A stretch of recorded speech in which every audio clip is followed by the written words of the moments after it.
qual foi, assim, o cliente para vocês mais desafiador durante esse processo aí da empresa de vocês e o que vocês também aprendeu com esse cliente? Que a gente sabe, né, que sempre tem aqueles clientes que às vezes a gente fala, ai, não foi um cliente mau, mas a gente sempre aprende também com o cliente, assim, qual que foi o maior desafio de vocês? Teve algum cliente que vocês teve um desafio? Eu tive um desafio grande. Eu até comentei com ela, acho que semana passada sobre isso, né? Tá até menos, deixa eu Tem ver. uns casos meio engraçados assim na minha vida. Mas, por exemplo, assim, eu vi o cliente, falei para ele, isso aqui eu consigo fazer rapidinho. Isso aqui eu vou ganhar esse dinheiro fácil com ele. Aí fui lá e cobrei, né, o valor que eu já iria cobrar, mas tipo, dentro da minha mentalidade, sabe? Eu falei, vou resolver isso aqui e vou ganhar esse dinheiro mais fácil do mundo. Nossa, Vai ser o cliente mais rápido, né? comecei, peguei a conta dele, comecei a olhar. Falei, meu Deus do céu. Que problema que eu arrumei para mim. Algo que eu achei que em uma hora eu iria resolver, né? Viraram-se meses. Mas justamente por quê? Pelo problema, não problema não, né? Pela solução, né, que a gente tem na empresa, que é de resolver o problema do cliente. Sabe? E aí eu sempre estava tendo o mesmo problema, eu tentando achando várias soluções. Então eu peguei, por exemplo, um funil para fazer, que eu tive que fazer uns 10 para poder até chegar no resultado dele. Porque eu achei que eu tinha a fórmula secreta para poder resolver o problema do cliente. Falei, realmente não posso pensar assim. Realmente eu tenho que dar um passinho atrás e sempre pensar na personalização de cada cliente. E o que você aprendeu com esse cliente? Eu aprendi com esse cliente que nem tudo é o que parece ser, tá? Isso literalmente foi para mim, porque ele me mostrou, né, muitas variações do próprio produto dele para poder vender, mas só que não estava nada ajustado. Então, a cada reunião que eu tinha com ele, era uma aula que ele me dava, sabe, de como analisar as contas de futuros clientes.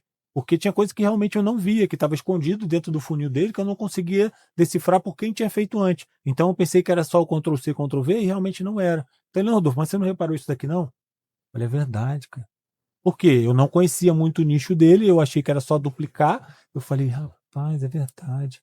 Sabe? Então, prestar atenção nos detalhes de cada nicho é extremamente importante para a gente poder avançar com o cliente.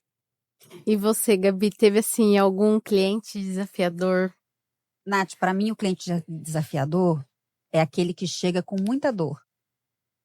Às vezes a gente pega cliente que está traumatizado, frustrado e com medo.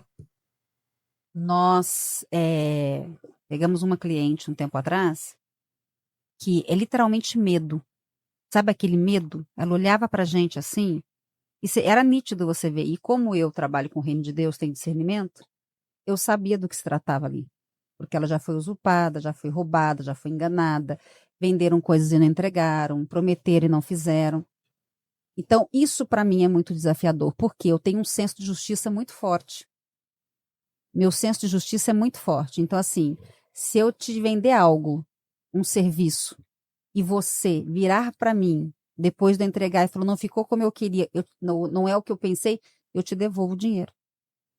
Não tem conversa, eu te devolvo o dinheiro. Porque o meu senso de justiça é muito forte. Sim. Então, quando eu olhei para aquela cliente e vi o medo, e sei o que significa o medo no campo espiritual, e a palavra de Deus vai dizer, onde entra o medo, espanta o amor, nessa hora, nesse momento, eu entendo que esse cliente precisa não só do serviço, não só da automação, não só da estratégia, mas de ser cuidado, acolhido e amado. E aí, né, e mais em mim até, um senso de urgência muito grande. Então, eu quero unir o útil ao agradável. Como eu sou muito intencional, claro, nós estamos falando de negócio, a minha cabeça começa a trabalhar para unir o útil ao agradável, ou seja, tirar ela desse lugar de medo, mostrar para ela que existem seres humanos honestos, bons, e que entregam o que vende, o que prometem, e que honram, né, toda a sabedoria, todo o conhecimento que Deus entregou. E também, é claro, aproveitar essa oportunidade, porque em tudo a gente tem que ver uma oportunidade, do lado do bem, claro, Sim. de entregar valor para essa cliente. E que ela entenda que agora ela encontrou a empresa que ela tinha que encontrar, que ela precisava encontrar. E isso é muito desafiador, porque às vezes, por exemplo, essa cliente em específico, fizeram coisas com ela que são demandas que você não entrega do dia para a noite. Mas daí, o Rodolfo quer me matar, Ai, meu Deus. ele fica doido comigo, porque daí eu vou lá, entendo Entendi. a demanda e ponho para a produção e falo, quero em 2 dias. Quero em 24 horas. Mas ela precisa ver isso. Ela precisa abrir o WhatsApp dela amanhã e ver que isso está pronto. Ela precisa ver que isso foi feito. Porque não diz respeito ao serviço, à entrega, diz respeito a quebrar cadeias que ela está vivendo hoje que não é o lugar dela. Então, a nossa empresa ela também tem isso. Ela tem um propósito, uma missão por trás. Sim. Entende? Vai além do negócio, vai além da venda, vai além, né? A gente vive disso, a gente precisa disso, mas a gente tem que ter uma missão. Sim. E daí, quando você manda para o cliente e fala, ó, tá aqui o link, olha, mas já colocaram já tá no ar já, mas já fizeram já, eu não acredito. E aí, essa mesma cliente, tem umas 2 semanas, a gente estava com uma outra pessoa, a gente conhece uma outra pessoa em comum, e essa pessoa mandou uma mensagem, que essa cliente colocou no outro grupo, que a gente nem conhece, lá de não sei quantas mulheres, dizendo assim, pessoal, agora eu encontrei as pessoas certas, honestas, que realmente entregam serviço de verdade. Para nós não tem preço.